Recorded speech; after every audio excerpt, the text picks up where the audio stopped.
Прямой эфир, день добрый, и я, ведущий Евгений Сарапулов. Мы начинаем.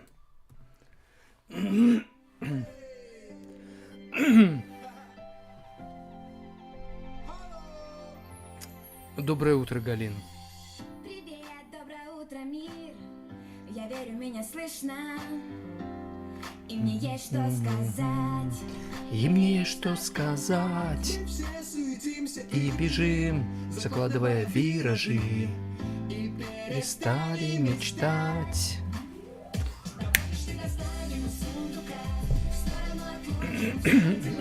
Наталья, я вас вспоминал. Ирина, спасибо.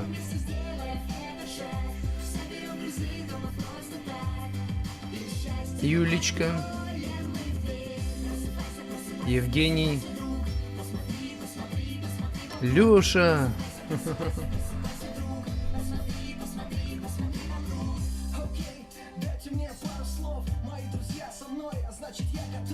Лёша, я про тебя вспоминал вчера так. Таскира.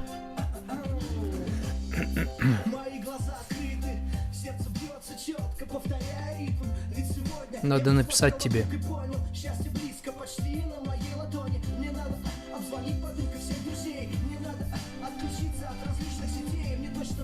Напишите, как слышно.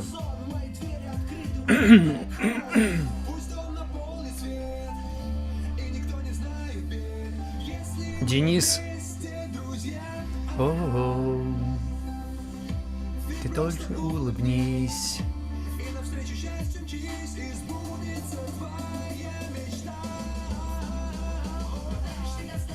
Сундука отложим все дела. Ведь это так просто, поверь.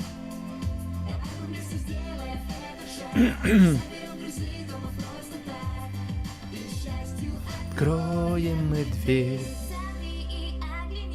ВК лагает.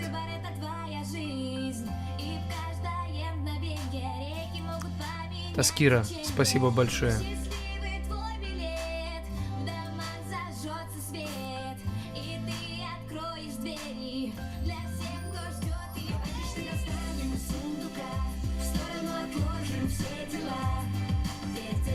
Так просто, поверь. Ирина, спасибо. Ольга. Просыпайся, просыпайся, друг. Посмотри, посмотри, посмотри вокруг. Просыпайся, просыпайся, просыпайся, друг. Посмотри, посмотри, посмотри вокруг.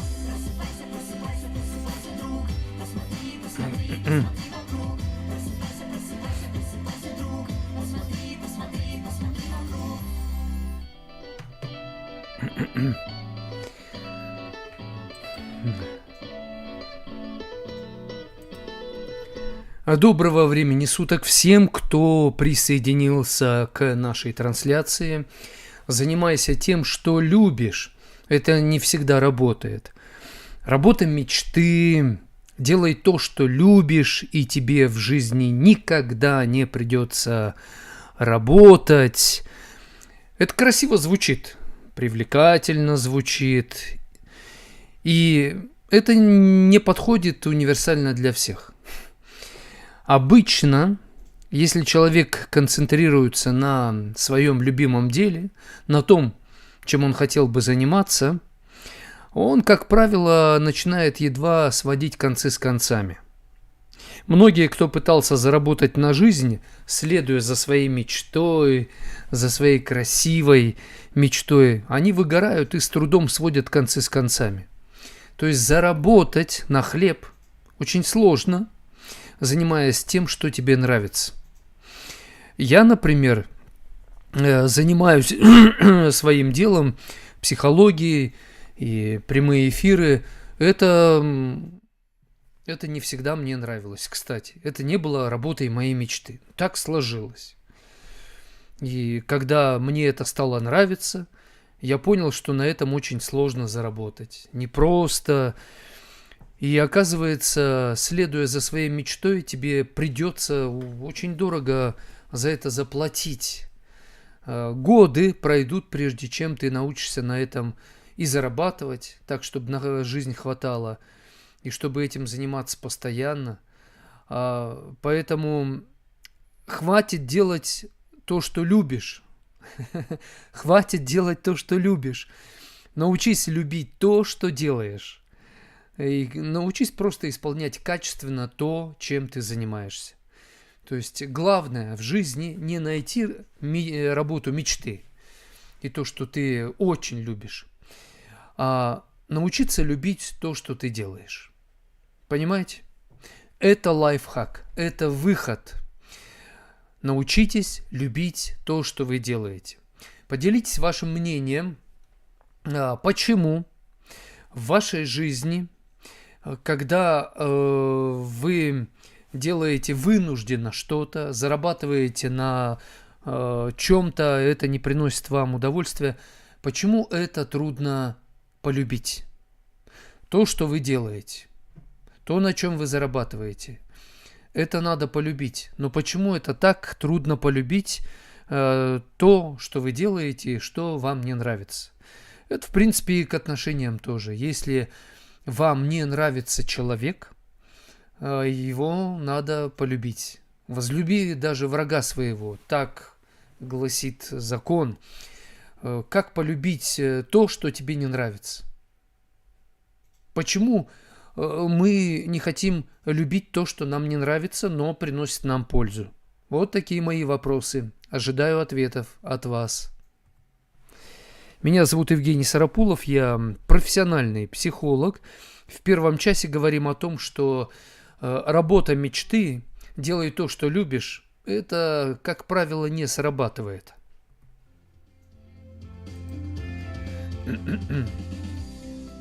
Джин, доброе утро.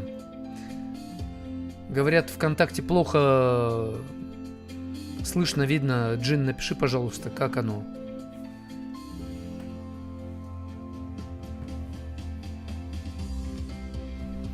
Ну, а пока вы думаете над ответом на мой вопрос, как полюбить то, что вам не нравится, но это делать надо, вы зарабатываете на этом. Сергей спрашивает: Евгений, сегодня будешь отжиматься? Да, сегодня буду отжиматься. Мила, с добрым утром, энергетически заряженным днем, пишет. Всем здравия, улыбок, мира, любви и хорошего настроения. Спасибо, Мила. Татьяна пишет: доброе утро. Сашулькина Юлечка написала: Александр сделал мне предложение выйти за него замуж. Спасибо вам, благодаря вам и вашим эфирам стало увереннее в себе. Стараемся понять друг друга. Многое ему прощаю, закрывая глаза. Но, простив, нужно обязательно поговорить о том, что вам приносит дискомфорт. И обязательно нужно выяснить, как надо жить вместе в этом дискомфорте. Обязательно. Потому что если об этом не поговорите, однажды начнете расстраиваться. Мне пишет кто-то: привет, Женька. Ой, прости, Евгений. Меня тут некоторые гуси лапчатые пощипывают.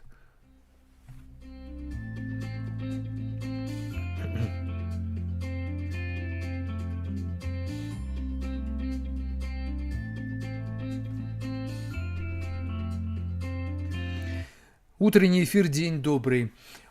Любил ли я прямые эфиры, когда начал вести? Нет. Мне было страшно это делать. Я это не умел делать. Переживал, стрессы испытывал. Поначалу у меня даже не получалось многое. У меня эфиры «День добрый», да и вообще просто эфиры на радиостанциях, лайвстримы в соцсетях не начались с эйфории, что мне это очень нравится, у меня это получается. Нет, у меня началось это со стрессов. Поэтому я постепенно в это влюбился и теперь полюбил. Но иногда мне не нравится вести эфир, у меня настроения нет. энтузиазма, сил мало, желания, бывает нет делать то, что я люблю. Но я понял одну простую вещь. Хочешь обрести свободу в этой жизни? Научись любить то, что ты делаешь.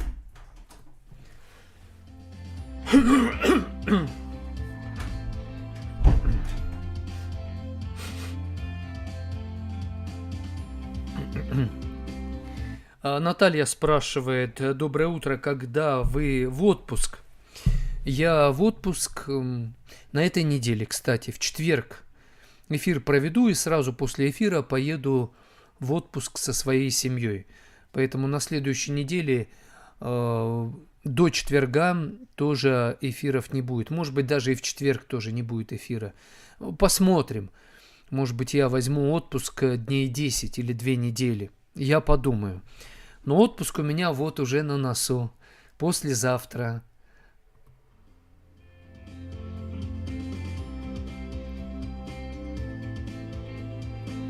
Марина пишет: Евгений, доброе утро. Всегда рада встрече с вами. Это очень приятно. Спасибо вам большое. Это взаимно. Денис пишет: прошу прощения. Сложно человеку любить то, что другие презирают. Например, непрестижную, неквалифицированную работу, так как это понижает самооценку этого человека. Да, сложно, но надо научиться любить все, что приносит нам приятное, не то, что приятное, а то, что приносит нам пользу.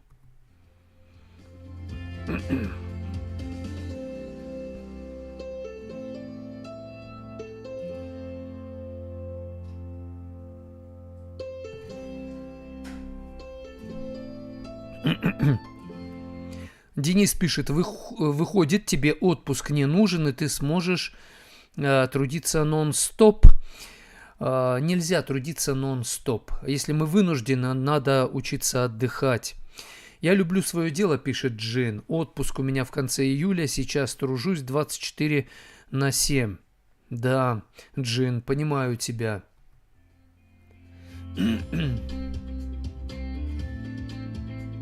Ставим лайки, делимся трансляцией.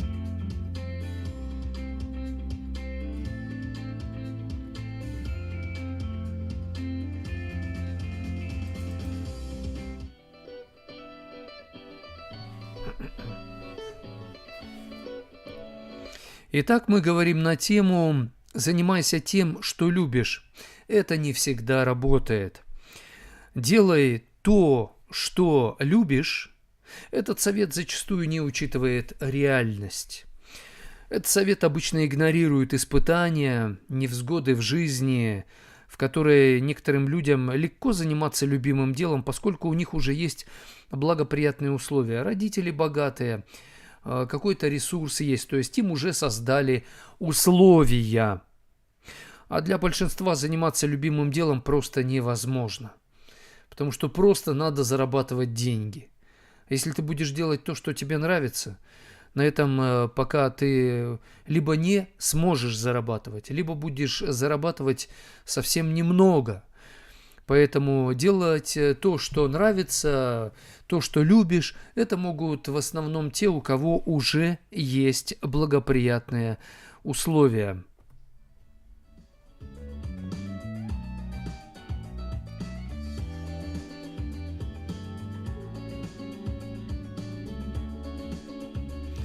Идет переписка между Джин и Денисом. Денис пишет: нужно стараться высыпаться, нужно стараться отдыхать во время работы. То есть, когда у вас нет возможности уйти в отпуск или выходных нет, нужно учиться отдыхать прямо во время работы. Учиться переключаться, расслабляться на 10 секунд, 30 секунд, на 1, 2, 3, 5 минут. То есть микроотдых нужно делать таким постоянным, регулярным, чтобы микроотдых наполнял весь процесс вашей работы. Тогда это позволит вам быть выносливыми.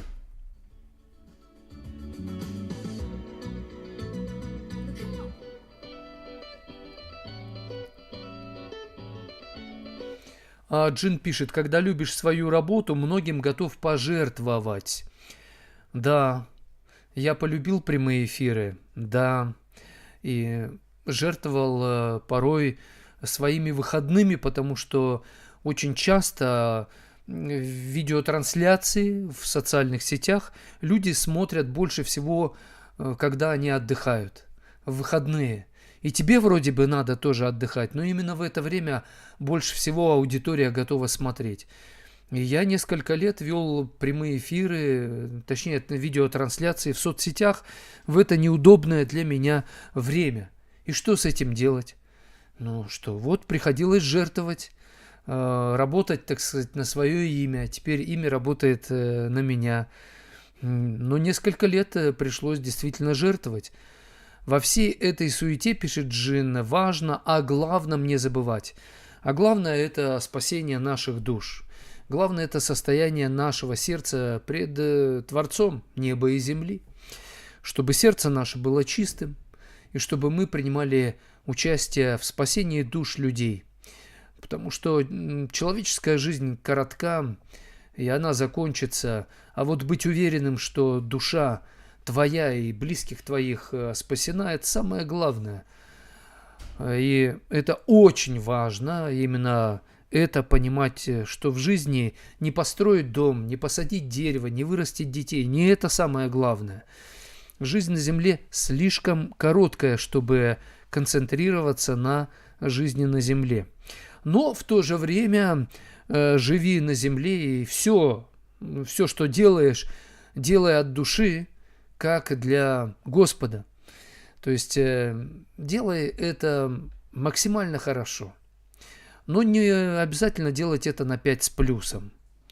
Работа не волк, а отношения с Богом в приоритете. Вот уж точно.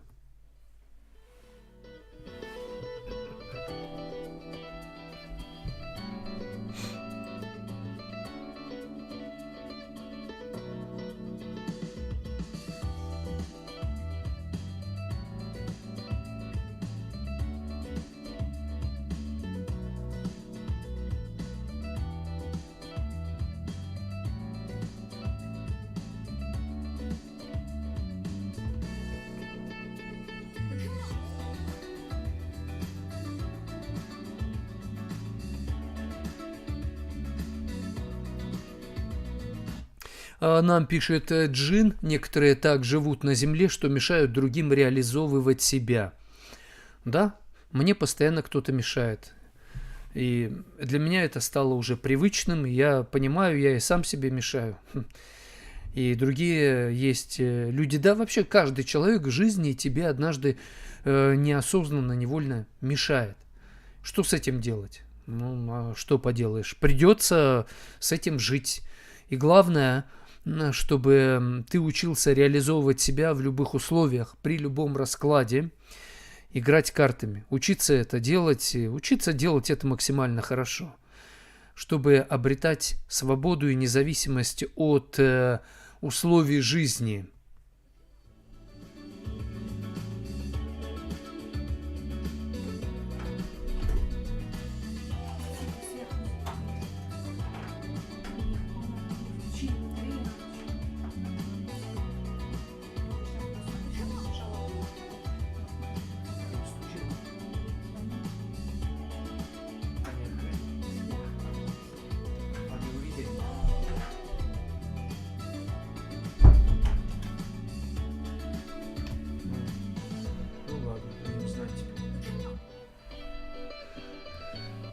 Пока мы ведем прямой эфир, оказывается, соседи, живущие сверху, они начали затапливать нас. Вы представляете, да? Вода протекает, и я думаю, что такое? То есть с утра встал, кап, кап, кап, кап. И кап, и кап. Вот эта жизнь, да. Мы уже куда, что? То есть квартира не наша. Протекает, потолок тоже там, да, то есть вообще жесть. Но разбудили соседи, они спали еще, да, спали, почивали, проблема усугубляется, они спят. Вот так вот и в жизни бывает, да. А у вас бывало такое? То есть вы чувствуете себя хорошо, все классно, как вам кажется, а проблема ухудшается, и вы не чувствуете, не замечаете, что она... Надо сообщить хозяину квартиры. Да, конечно, да, уже позвонили, постучали им, они уже там проснулись, потому что, ну, это, да, конечно, за этим надо... Теперь они разбираются с этой проблемой, но мы, вы знаете, проблема у них, а из-за этого проблема возникла у нас. То есть, если у кого-то проблема, им надо помогать решать эту проблему, потому что иначе это коснется и вас. Поэтому нет чужой боли, нет чужих страданий. Принимайте участие в решении проблем людей. Я почему вам помогаю в жизни? Потому что если я вам не помогу, ваша проблема может коснуться и меня. Надо друг другу помогать. Что-то там где-то, да? Бьется.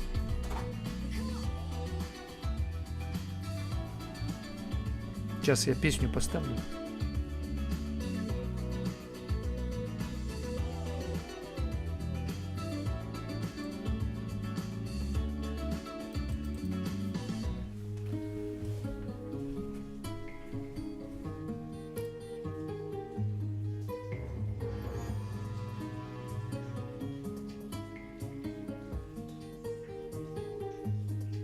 Тускнеет небо, и погасли вечера. Это было не сегодня, это было не вчера. Руки тени жестами бездушных слов распинали святость. И ты был готов, ты был готов, ты был готов, ты был готов, ты был готов. За тобой пойду, разреши мне, за тебя я умру, за тебя я умру. Не вода любить, чтоб страдания твои моей душой убить, моей душой убить. За тобой пойду, разреши мне, за тебя я умру, за тебя я умру. Не вода любить, чтоб страдания твои моей душой убить, моей душой убить. Бессильны слезы, что обжигают, как свеча. Это было не сегодня, это было не вчера. Души тени растворяются и Ставим лайки, тысячи лет назад, чтобы спасти. делимся трансляцией. И ты был готов, ты был готов, ты был готов, ты был готов, ты был готов. За тобой пойду. Разреши мне, за тебя я умру, за тебя я умру, за тебя я умру. Не вода любить, чтоб страдания твои моей душой убить, моей душой убить. За тобой пойду, За тобой пойду. разреши мне, за тебя я умру, за тебя я умру. За тебя не вода любить, чтоб страдания твои моей душой убить, моей душой убить.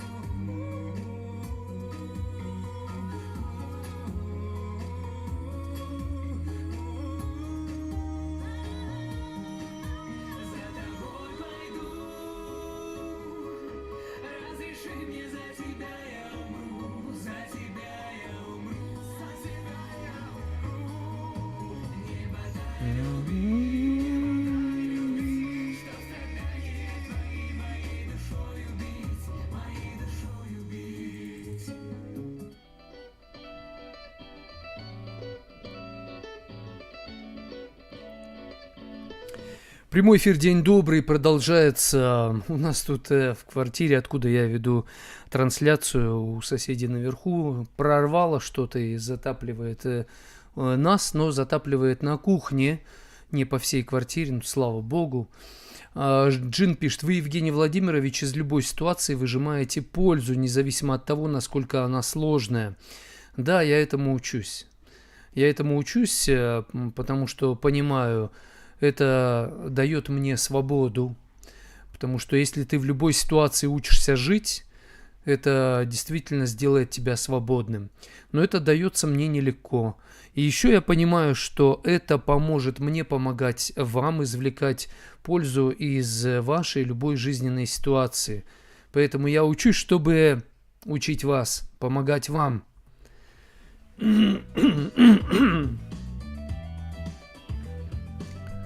Пишет Мила: мне все нравится и мое любимое дело, которое мне приносит доход, и нет таких дел, которые мне не нравятся. О, это здорово, везет вам, Мила. Оксана пишет: братик умер, чувствую свою вину, если бы я была повнимательнее, то этого не случилось бы. Возможно, в этом есть ваша вина, Оксана, а может быть, вашей вины особо и нет, потому что жизнь не зависит полностью от нас, жизнь тем более другого человека, чужого. И надо понимать, что вы не Господь Бог, Оксана, и вы не можете за всем проконтролировать все, все предусмотреть. Вы человек, и нельзя брать на себя абсолютно всю вину. Часть вашей вины может быть есть, а может быть вообще вашей вины нет, потому что то, что вы сделали, этого достаточно. Денис пишет: Евгений Владимирович, вы меня удивили словом о участии в жизни людей, так как большинство считают, что проблемы ближнего для них это хата с краю. Я помогаю решать проблемы окружающих людей, потому что окружающие люди для меня это как солнце, воздух, вода. Без окружающих людей я не смогу жить, я не буду полноценным. Поэтому мы живем в открытой системе, у нас все взаимосвязано в этом мире друг с другом. Поэтому обязательно надо помогать решать проблемы других людей. Обязательно. Не решать за них эти проблемы, но помогать. Потому что как хочешь, чтобы с тобой поступали люди, так ты поступай с ними. Если ты помогаешь решать проблемы другим людям, то ты становишься частью этого мира. И весь мир как бы невольно начинает нуждаться в тебе еще больше, начинает ценить тебя. Хотя, может быть, люди этого даже не понимают, но ты становишься полезен для других. Очень важно просто не решать проблемы за других людей, чтобы они не сели тебе на шею, а то надорвешься. Спасибо, пишет Джин, за такой сильный пример веры, который вы подаете окружающим. Слава Богу.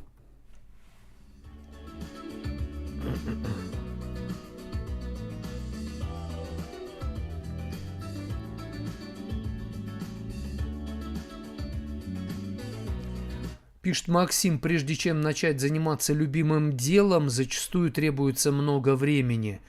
О да, согласен.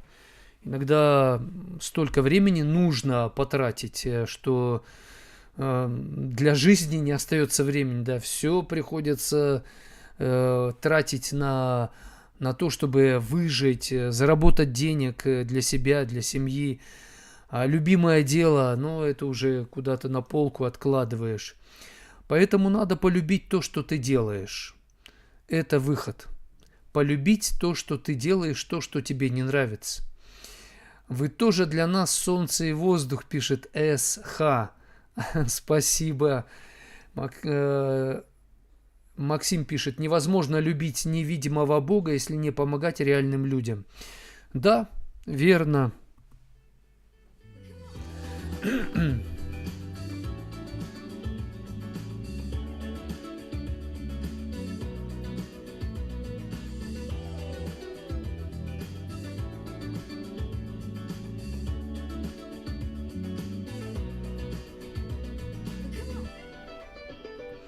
Прямой эфир «День добрый» продолжается. Мы говорим на тему «Занимайся тем, что любишь». Это не всегда работает. Легко заниматься любимым делом, если родители оплачивают счета, арендную плату. Легко заниматься любимым делом, если у вас нет инвалидности или хронических заболеваний, а также проблем с присмотром за детьми и средствами для пропитания своей семьи. Легко заниматься, да, любимым делом, когда тебя никто особо не беспокоит, и тебе не нужно заботиться об этих бытовых вопросах. Да, легко. Если эти условия тебе кто-то обеспечивает, то да, ты думаешь, я занимаюсь любимым делом, у меня работа мечты, потому что кто-то тебе обеспечивает условия. Это чаще всего именно так бывает.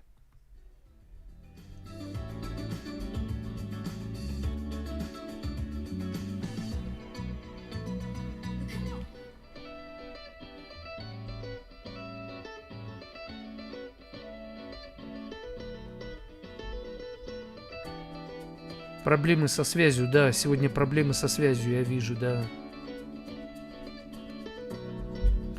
Когда мы приходим учиться в школу, то в школе у нас ведь проблема, мы не хотим учиться обычно. Ну, это же трудно.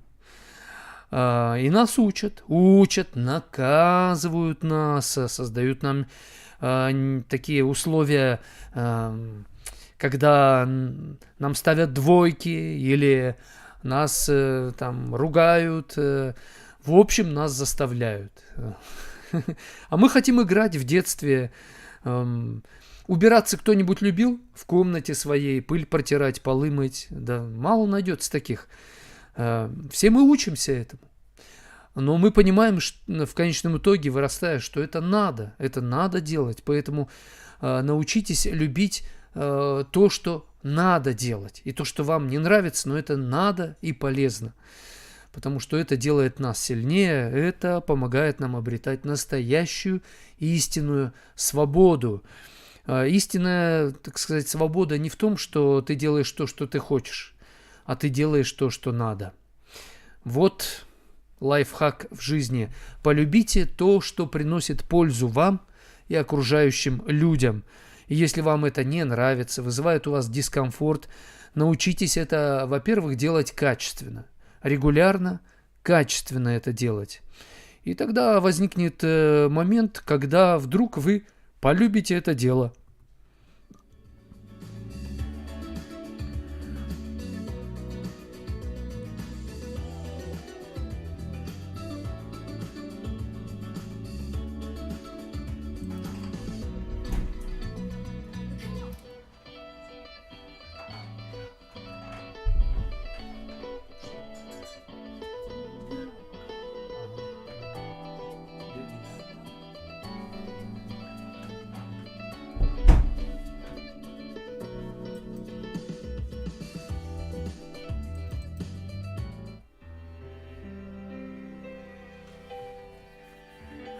И это что-то сегодня со связью, где-то вот Одноклассники лагает и ВКонтакте.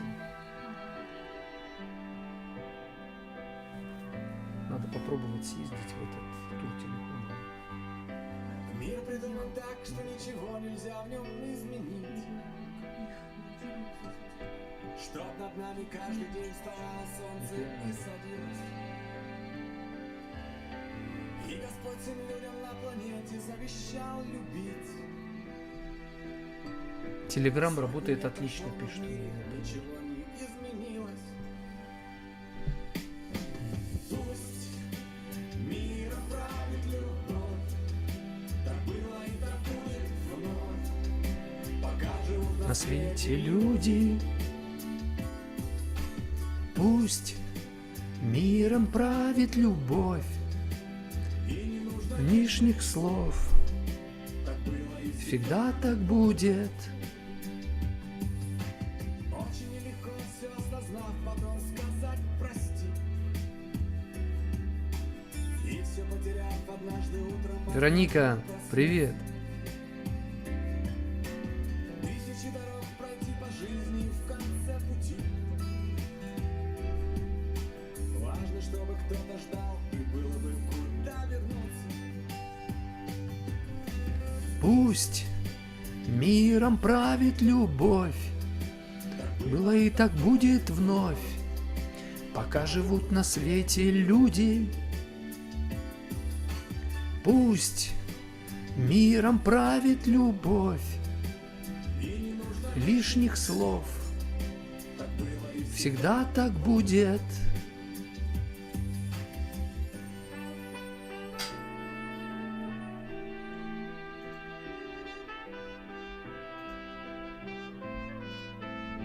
Ставим лайки, делимся трансляцией.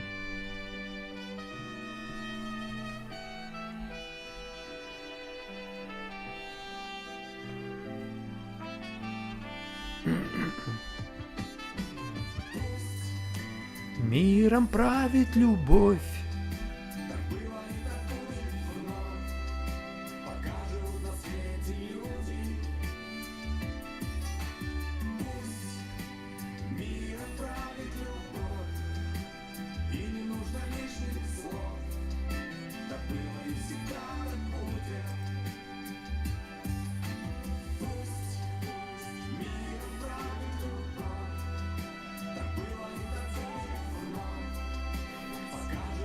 Хулиганка.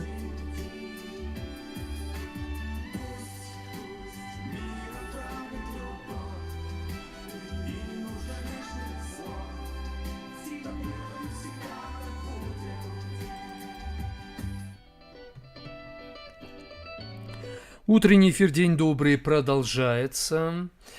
Научитесь любить то, что вам не нравится, но это приносит пользу. Научитесь это любить. Это поможет вам обрести настоящую свободу. Пишет нам Мила. Себя винить незачем. Все в жизни происходит. Это опыт. Да, Мила продолжает писать. К любому делу надо подходить творчески, в малом видеть красоту. Легко сказать. Я помню, когда мы с мамой, с младшим братом убирались, мыли полы, у меня это не вызывало никаких приятных ощущений. Мыть полы, уборщиком служебных помещений был, года 3 работал. Знаете, вообще к этому творчески подходить никакого желания не было, Мила. Для меня это было стыдно, неловко, неприятно. Я просто терпеливо выполнял свое дело. Зарабатывали деньги, да? Не хватало денег в семье. И мне это совсем не нравилось. Мне не нравилось ходить, собирать бутылки и прочее, посуду, потом сдавать, чтобы тоже подзаработать денег для семьи, потому что денег не хватало. И, Мила, знаете, к любому делу надо подходить творчески. А когда человек просто вынужден выполнять какую-то работу, которая ему совершенно не нравится, она такая, ты ишачишь, да, то есть ты до 7-го пота убитый, просто приходишь домой, свалился, вырубило тебя, утром проснулся опять на работу. Мила С., может быть, вы не попадали в такие условия, о которых я говорю, и в которые попадали другие люди. С Фейсбука Татьяна пишет: трансляция окей, отлично. Дети папы Евгения пишут: доброе утро людям добрым и Евгению Сарапулову и его семье. Мы все еще на природе. Вот видите, да, кто-то у станка, кто-то на природе. Максим Ф. пишет: прежде чем начать заниматься любимым делом, зачастую требуется много времени. У меня в штате, пишет Максим, есть люди с ограниченными возможностями, работают за компьютером удаленно. Да, это здорово, что вы даете им такую возможность. Он же Максим пишет: я топил кочегарку, подметал после учебы. О, и как, Максим, вам нравилось это делать? Вы подходили к этому творчески? Фануса пишет: вы знаете, я желаю всем добра, ведь мои дети тянутся к людям, хотят общаться с людьми, нуждаются в них. фануса. Это хорошо, и в то же время ваши дети будут испытывать проблемы, потому что нет человека — нет проблемы, есть человек — однажды точно возникнет проблема. Рано или поздно будут проблемы, и этого не избежать.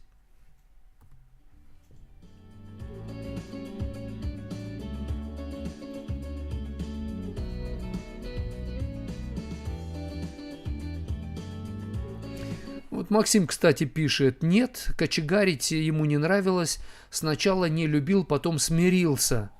Вот о чем и речь. То есть приходится смиряться. Но смиряться надо так, чтобы в итоге полюбить то, что ты делаешь. Чтобы полюбить свое дело, нужно научиться делать его качественно. И научиться делать это качественно так, чтобы это приносило пользу людям. И тогда люди помогут тебе полюбить то, что ты делаешь. Я, например, довольно часто, когда у меня не было сил вести эфир, настроения, энтузиазма, желания, вы мне помогали. Вы что-то мне писали хорошее, спрашивали, интересовались, почему у меня такое состояние. И в конечном итоге вы хотели, чтобы я был полезен для вас, позитивным для вас был. И это в результате меня подстегивало. Почему? Потому что вы получали качество от моих трансляций. Вы хотели опять получать качество. Естественно, вы начинали мне помогать. Поэтому делайте качественно свое дело. Так, чтобы люди на шею вам не садились, но чтобы им нравилось то, что они получают от вас. И тогда окружающие люди начнут помогать вам любить свое дело.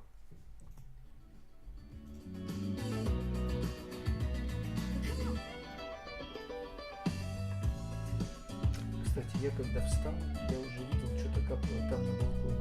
Я думаю, что-то дождь идет, что ли. Я не понял. Там хорошо порожек, да, на кухне есть угол. Порожек есть на кухне. От коридора отделяет этот угол. В коридор побежала, скорее всего. Нет порожек.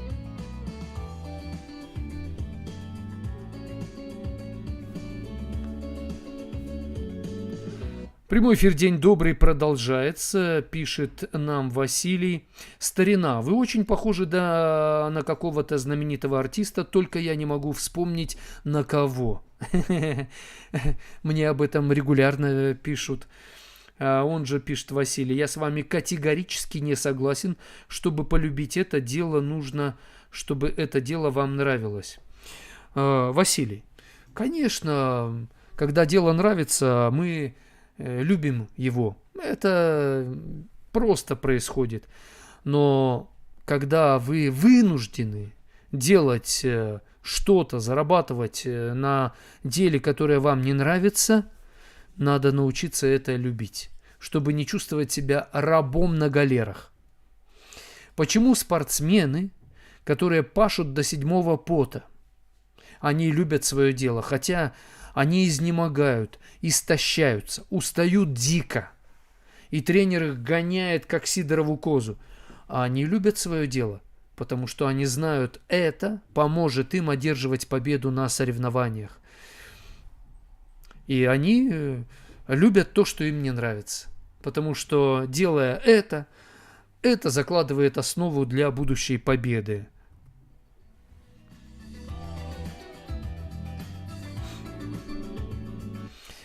Пишет Максим: нет, я не любил свое дело, я поставил цель быть руководителем, и вот через 20 лет я им стал.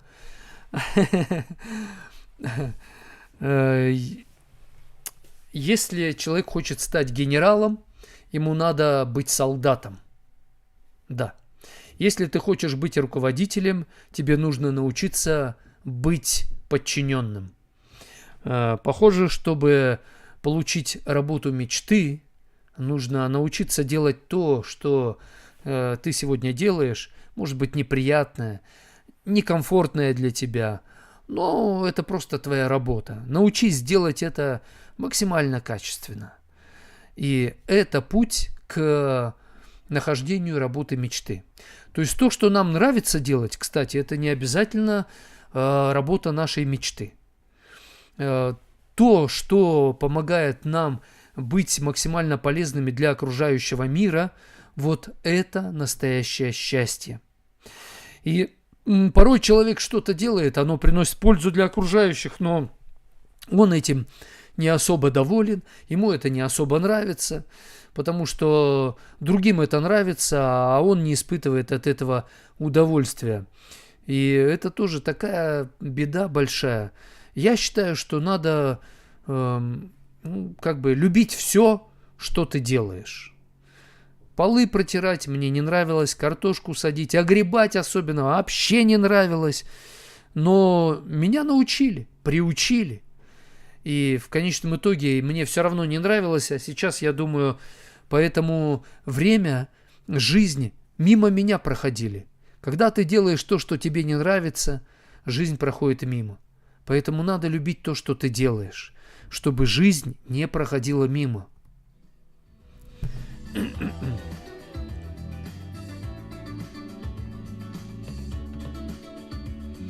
Дамы и господа, нам говорят, что хобби нужно монетизировать, игнорируя тот факт, что хобби, то есть то, что нам нравится делать, должны приносить радость, отдых, расслабление. Когда хобби превращается в работу, оно теряет свое очарование зачастую. И нам приходится заставлять себя делать то, что раньше делали с удовольствием. Потому что, чтобы зарабатывать деньги на своем хобби, это надо делать так, чтобы другие хотели этим воспользоваться. Чтобы другие за это начали платить. И, знаете, тогда приходится свое хобби адаптировать, подстраивать под потребности других людей. Исполнять свое хобби не так, как тебе нравится, а надо адаптировать это под интересы и потребности окружающих. И это может вызывать реально некомфортное состояние. И что с этим делать? Что с этим делать? Надо научиться для других людей делать то, что приносит им пользу. И делать это качественно, и научиться... Да, дисбаланс возникает. Кассандра, вы верно пишете. Я свои эфиры научился вести так, чтобы и вам нравилось, и мне нравилось. Но сколько мне пришлось пройти разных стрессов, прежде чем найти этот баланс.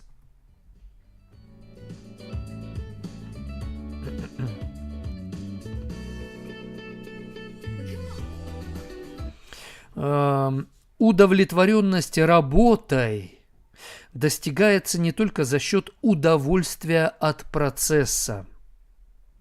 Сюда входит и то, что дает вам эта работа. То есть лучшая работа для создания лучшей жизни. Лучшая работа для создания лучшей жизни. Возможно, не работа вашей мечты, а та, что дает возможность установить комфортный баланс между работой и жизнью. Вы больше, чем то, что вы делаете. Живите не для того, чтобы работать, а работайте для того, чтобы жить. И, как написано в Священном Писании, все, что не делаете, делайте от души, как для Бога, а не для людей, и будет вам счастье.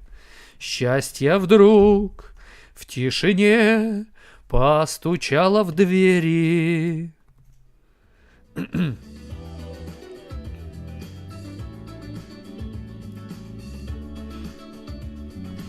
У нас сообщение от Жанна Бесстрашная из Ютуба привет передает, очень приятно. Мила пишет, если работа не приносит удовольствия, то ее надо менять.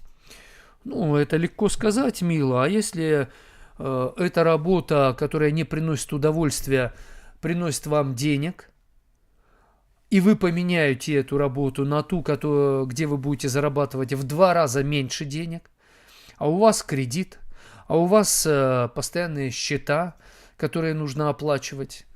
И вы понимаете, что если вы будете заниматься тем, что приносит вам удовольствие, но денег не сможете столько заработать, чтобы покрыть кредиты и платить по счетам, то что с этим-то делать? Мило, а?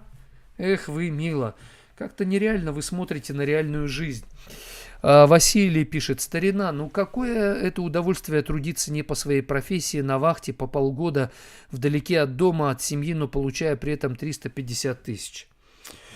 Поэтому я и говорю о том, что надо научиться любить то, что вы делаете. Это полезное, но вам неприятное, но это полезное для вас, для вашей семьи, для окружающих. Научитесь это любить. На этом мы заканчиваем этот час нашего эфира. Во втором часе потолкуем на тему «Ищите не свою вторую половинку, а ищите верного друга для жизни».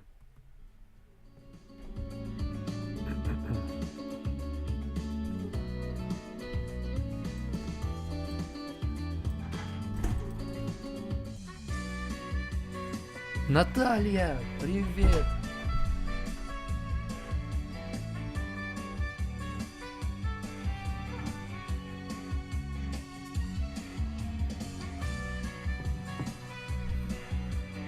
Пойду я отожмусь пока.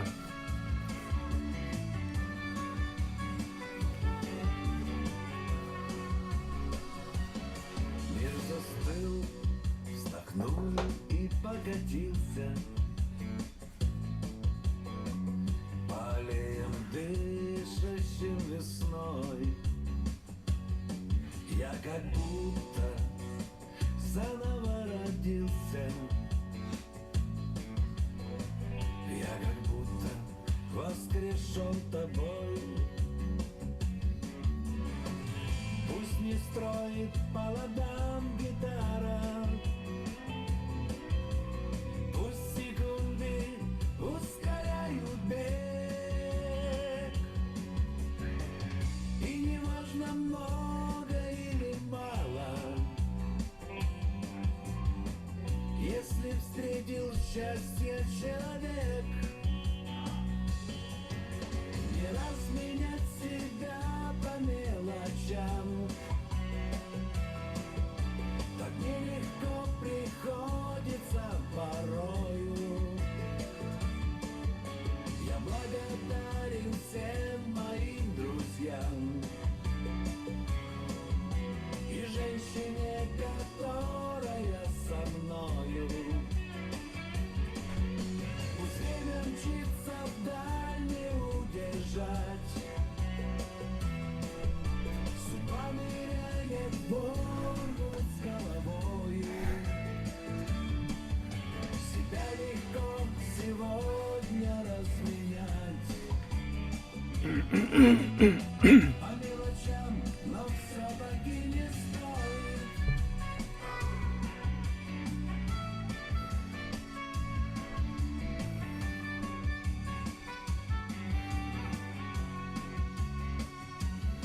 Мир застыл, вздохнул и разрыдался. Чихну здоровьем на свою аудиторию. Душу теребя, что я в жизни потерял и с чем остался. Как я жил на свете, не любя. Горизонт сотрет следы столетий. Ла-ла-ла. Звезды гаснут, вспыхивая вновь. Все пройдет, и будут Наши дети.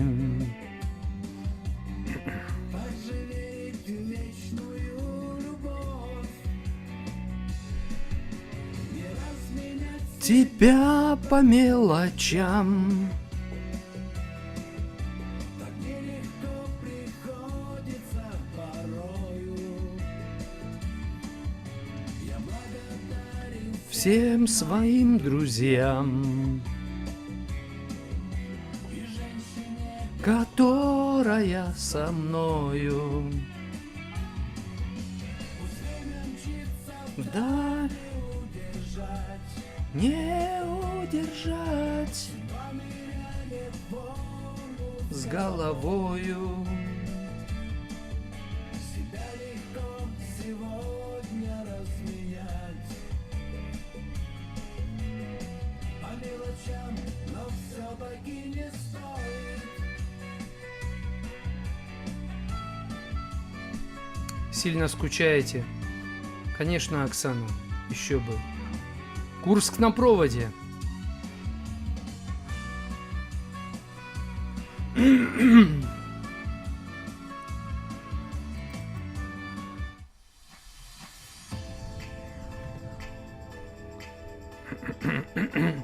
Мир непрост, совсем непрост. Нельзя в нем скрыться от боли и от гроз. Нельзя в нем скрыться от зимних вьюг и от разлук, от горьких разлук. Но кроме бед, непрошенных бед, Есть в мире звезды и солнечный свет. есть дом родной и тепло огня. И у меня есть ты у меня. Все.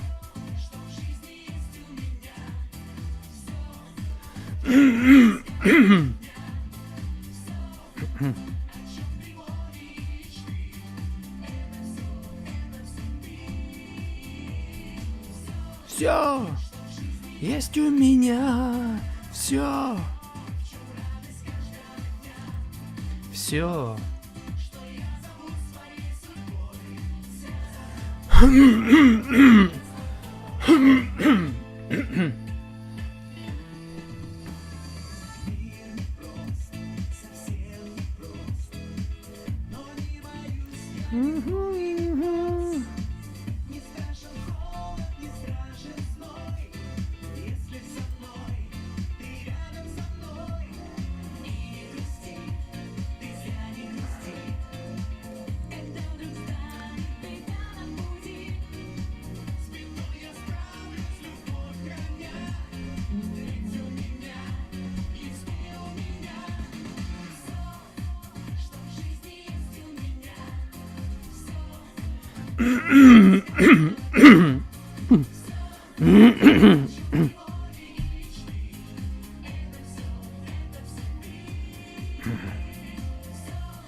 Тимур, привет. Связано.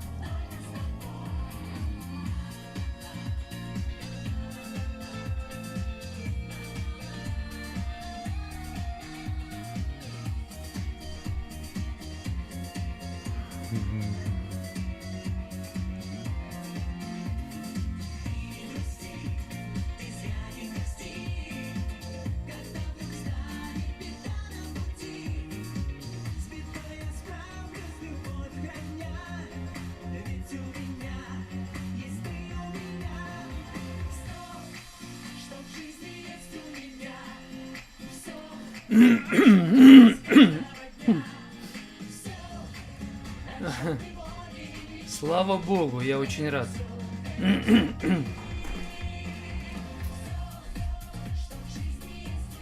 Приветствую. Звонить будет. Наталья Вутинцева. Там 15 минут где-то.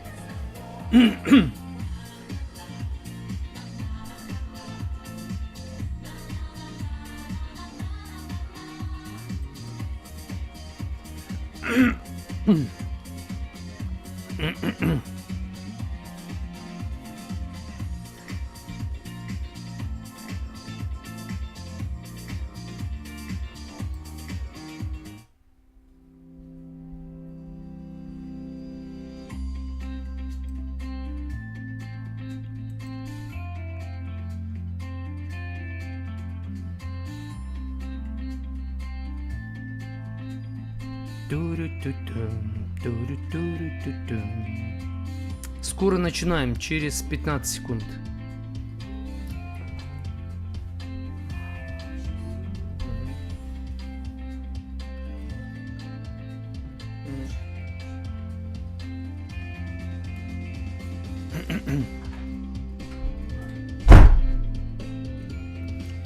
Утренний эфир, день добрый, я ведущий Евгений Сарапулов. Ищите не свою вторую половинку в этой жизни, ищите надежного друга. Ну вы же не половинка, вы же личность, человек. Так будьте таким и вступайте в семейный союз, именно в союз. И знайте, что вам надо быть счастливым и без отношений. И в отношениях нужно уметь быть счастливым как личность. Не надо искать вторую половинку. Ищите надежного друга, и будет вам счастье.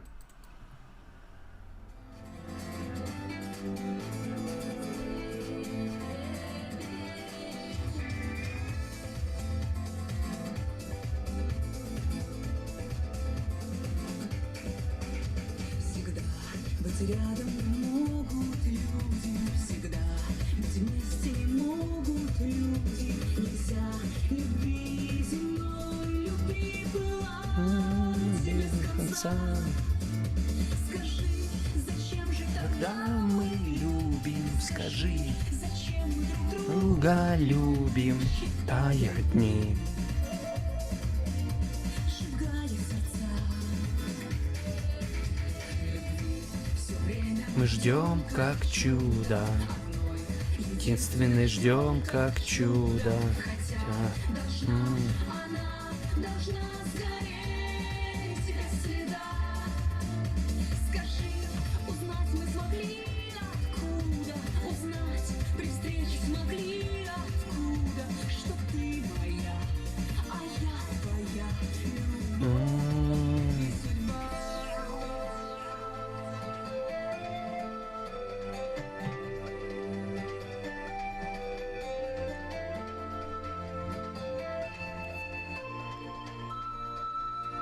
Наталья Владимировна, мое почтение. Ла-ла-ла-ла, ла-ла-ла-ла, ла-ла-ла-ла, ла-ла-ла-ла-ла.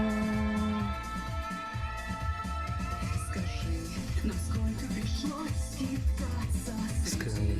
туманных миров, скитаться за тем, чтоб мы с тобою мы друг друга нашли. А вдруг прикажется расстаться, опять прикажется Судьба расстаться. при свете звезд на крае земли. Не счесть разлук во вселенной этой, Не счесть потерь во вселенной этой. одной найти любовь, найти всегда нелегко. И все ж тебя я ищу, Ищу по свету. опять тебя я ищу по свету, ищу тебя среди чужих Странствий миров.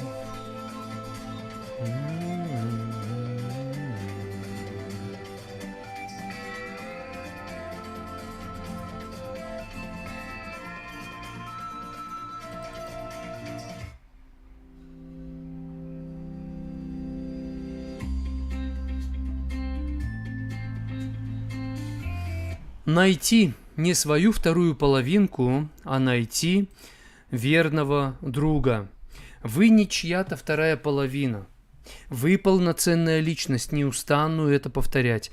Вам нужно быть полноценной, самостоятельной личностью, счастливым человеком, вступая в отношения, создавая семью. Не надо искать человека, который сделает вас счастливым. Не ищите того, кто сделает вас счастливой или счастливым. Сами будьте счастливы, становитесь счастливой личностью до того, как вы вступите в отношения с тем, с кем вы создадите семейный союз. Наталья Владимировна спрашивает, в чем разница половинка и верный друг. Ну вот представьте, вы половинка и другой половинка. То есть пока две половинки не встретятся, они несчастливые, потому что они половинки. А верный друг – это не половинка. Верный друг – это полноценный человек, полноценная личность. Верный друг – это тот, кто может быть и один в поле воин. А вторая половинка – это всегда получается, что вы какой-то недоделанный, какая-то вы неполноценная, потому что без второй половинки вы какая-то вот такая, да, надо быть полноценной до встречи с другим человеком, стать женщиной мечты, мужчиной мечты до встречи с тем, с кем вы соединитесь в семейный союз. Вот так вот. Вы понимаете, да? Искать свою вторую половину. Любовь, она такая, что способна вас научить любить того, с кем вы живете. А лишь бы тот, с кем вы живете, у вас с ним была одна цель, вы шли в одном направлении. Это же важнее, потому что если вы убедились, поняли, что вы встретили свою вторую половину, но теперь, значит, будет классно. Да порой ты встречаешь вроде бы вторую половину, проходит время, и ты с ума сходишь от этой второй половины, глаза б мои не видели. Как меня это все достало, надоело, это все ужас, просто кошмар какой-то, ну и прочее, и прочее, и прочее. Вы понимаете, да? Поэтому, если вы не станете счастливой личностью, полноценной до вступления в отношениях едва ли вы найдете счастье. Скорее всего, будет вам еще больнее. Поначалу будет классно, хорошо, а потом станет очень больно. Вот такая она правда жизни. А вы с этим согласны? Если да, напишите почему. Если не согласны, тоже напишите почему.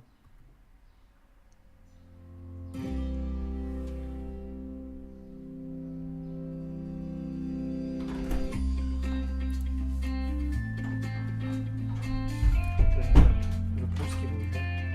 Воду выплескивают на улицу.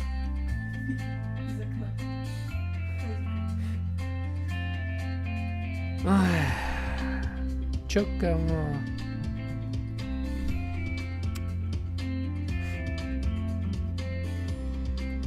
Мы продолжаем нашу тему. Я надеюсь, сегодня дозвонится до нас наша несравненная, наша уникальная личность Наталья Вотинцева.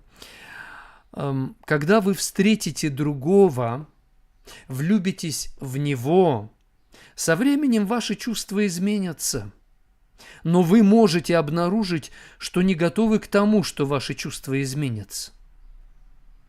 Вы вроде бы все еще любите друг друга, но уже не уверены, способна ли любовь преодолеть все. Правда? Поэтому надо искать верного, надежного друга, с которым вы способны пойти в горы, пойти в разведку, как говорится. Потому что когда влюбляются друг в друга, конфетно-букетный период, а потом начинается бытовая жизнь, серые будни, рутина, и там чувств недостаточно. Однозначно чувства остынут. Они будут еще меняться, холодными будете в отношениях, горячими, теплыми. Все будет меняться, как времена года. Поэтому ищите надежного человека, друга ищите для отношений, с которым вы сможете преодолеть и пуд соли съедите, и останетесь вместе. А если вы ищете свою вторую половину, значит, вы ищете того, кто поможет вам стать полноценным. Но если вы вступаете в отношения, ощущая себя неполноценной личностью, это ваша проблема. И это ваша действительно реальная проблема. И ее надо решать до вступления в отношения с кем-то. Спасибо, Наталья. Очень. Она идет домой, написала. Из дома позвонит.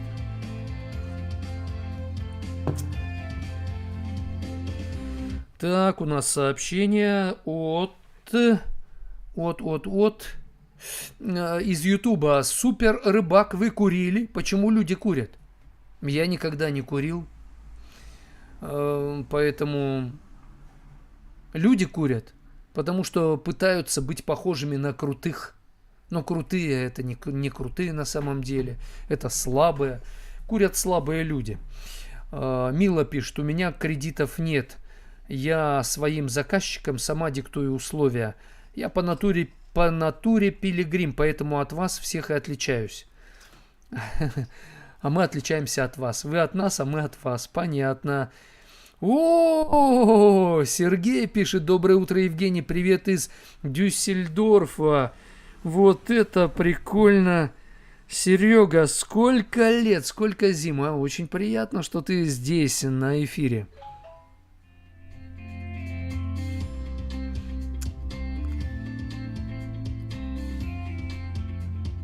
Ставим лайки, делимся трансляцией, не стесняемся. Похоже, эфир сегодня я закончу 2 часом и йог. Все такое слабо дышащее. Но эфир мы проведем все равно качественно. Дамы и господа, почему в отношениях все не как в сказке? То есть мы ищем принца на белом коне, ищем принцессу, находим, но начинаются отношения, день за днем, неделя за неделей, месяц за месяцем, и оказывается, это уже и не сказка. Да, надо готовиться к реальной жизни, а не придумывать себе сказку в отношениях. А если столкнетесь с тем, что тот, кого любите, он перестал вас слышать, перестал вас понимать. Поэтому до вступления в серьезные отношения надо быть уверенным в том, что это твой надежный друг. Это тот человек, с которым ты и в разведку, и в горы, и за какое-то дело возьмешься, где придется бороться, сражаться, и он как спина к спине надежный будет, сможет тебя защитить. Но ведь в отношения вступают как? Потому что нравятся друг другу, такие все няшные, такие все романтичные, такие все... Это все как стрекоза и муравей. Лето красное пропело, оглянуться не успела, глядь, зима глядит в глаза. О! Вот так и в отношениях. Надо искать того, с кем вы построите дом, а не того, с кем вам будет весело. Вы с этим согласны? Если согласны, поставьте плюсики.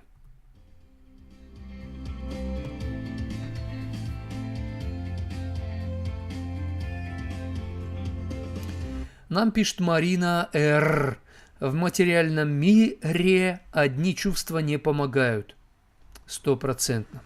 Согласен. Мила пишет, мой супруг, мой верный друг, это счастье и любовь.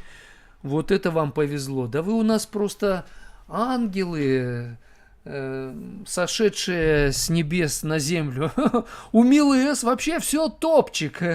Работа мечты, зарабатывает, в удовольствие работает, не парится, кредитов нет.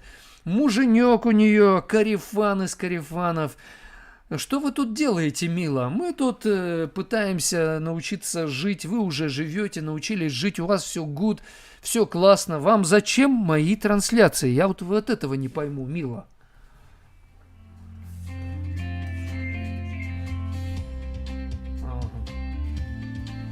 Так, вот и она. Наша реальная, настоящая Наталья Вотинцева. Здравствуйте. Здравствуйте всем, как меня слышно? Хорошо, отлично слышно вас. Я просто очень доволен тем, как вы звучите здесь. Так, звук полностью, да? Сейчас проверим звук еще разочек.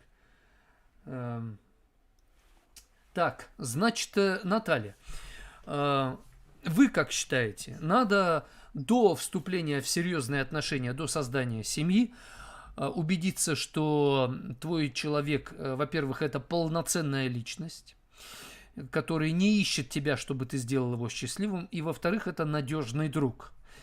Вы с этим согласны? Я-то с этим согласна полностью. У меня вопрос, где искать? Где найти такого же, да, как я? Понимаете, да, потому что я вот с вами же уже давно эту тему и обсуждаю, размышляю, вплоть до того, что я же все-таки еще занятия веду по социологии семьи, ну, М, небольшой там курс, но все-таки, да, то есть я сама интересовалась этой темой, как-то теоретически с ней соприкасаюсь. Ам, Когда люди молодые, смотрите, в чем дело, вы сейчас сказали, конечно, там 100 из 100 все верно. Когда люди молодые, в основном все-таки, когда мы собираемся создавать семью, мы еще молоды. Я не говорю исключения, что все возрасты там достойны, покорны и так далее.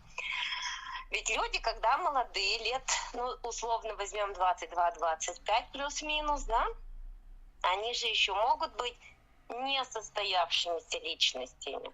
Ну, то есть в какой-то мере они да, состоялись, но нет багажа, нет совместно прожитого опыта. Поэтому я думаю, знаете, какой ориентир можно? Потому что молодежь-то меня тоже с открытым ртом слушает на лекциях. Нужно, наверное, все-таки подбирать человека, который потенциально заряжен на то, что мы сказали. То есть у него уже есть какой-то минимальный багаж. Ну, допустим, ориентир, чтобы у него достижения были, ну, примерно такие же. То есть он тоже учится, да, он тоже там что-то осваивает, он увлеченная натура. И плюс это все, ну, не факт, кстати, что сохранится в течение жизни, но хотя бы был потенциал. Не вот это вот я очень часто встречала. Ноющее существо. Мама не та, папа не тот. Там, не знаю, сложились объективные обстоятельства. Для меня это уже сразу показатель. Но я научилась это отличать только спустя 20 лет взаимоотношений. вы мне напомнили Вот так. сейчас мое время, когда я начал заниматься легкой атлетикой только-только. И когда мы там занимались, тренер говорил: ребята, вы не только будете выступать индивидуально, будут эстафеты, когда надо будет командой выступать. А тем более волейбол, баскетбол, командные виды спорта. Ты приходишь туда, и никто не чемпион, никто еще ничего не достиг, но мы тренируемся, и все вместе мы хотим одержать победу. И тут каждый играет свою роль: нападающий, защитник, центровой, капитан, вратарь. И получается, чтобы в отношениях было хорошо, не обязательно быть идеальными, и мы таковыми не являемся, но надо убедиться, что мы хотим одержать победу. Победу над чем, да? Над своим характером, то есть научиться дополнять друг друга. А учиться это испытания, это тренировки. И как на жизни параллель провести? Вот в жизни, да, девушка живет в одном городе или в одном конце города, парень в другом, или мужчина и женщина. Как понять, есть ли общие интересы? Говорит он хорошо, разные манипуляторы, они вообще умеют лапшу на уши вешать.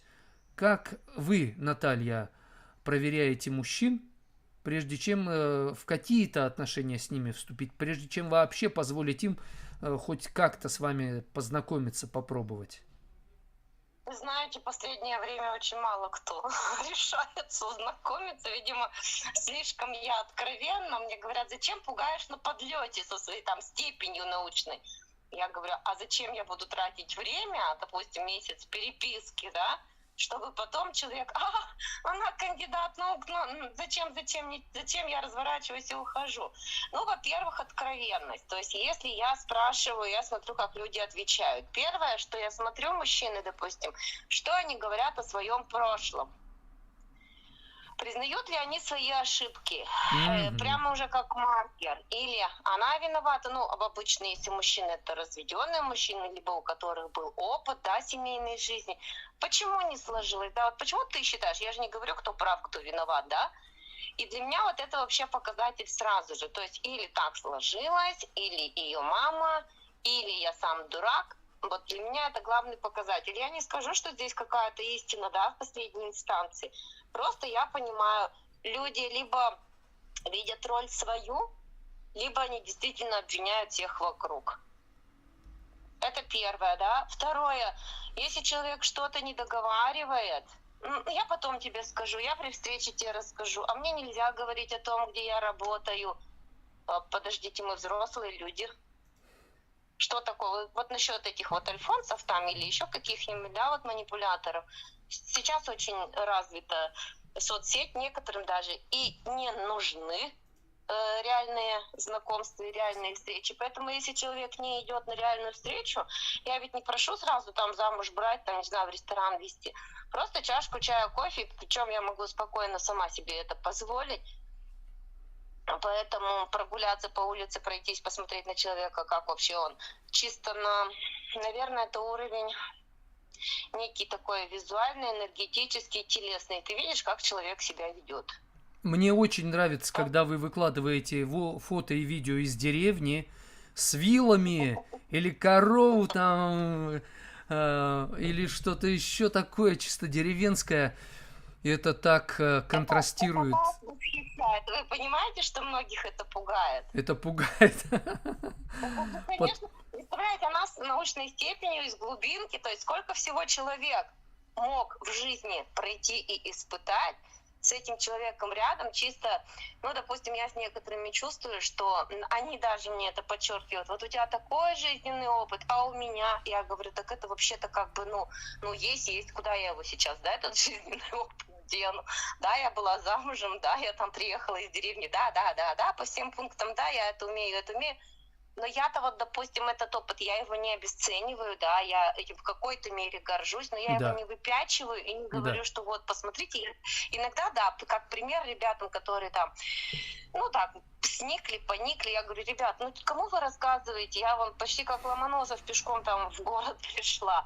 То есть я могу поддержать, мотивировать, но если у человека нет личного опыта, то знаете, какую оборотную сторону я встречаю? Со мной рядышком греются, как у солнышка.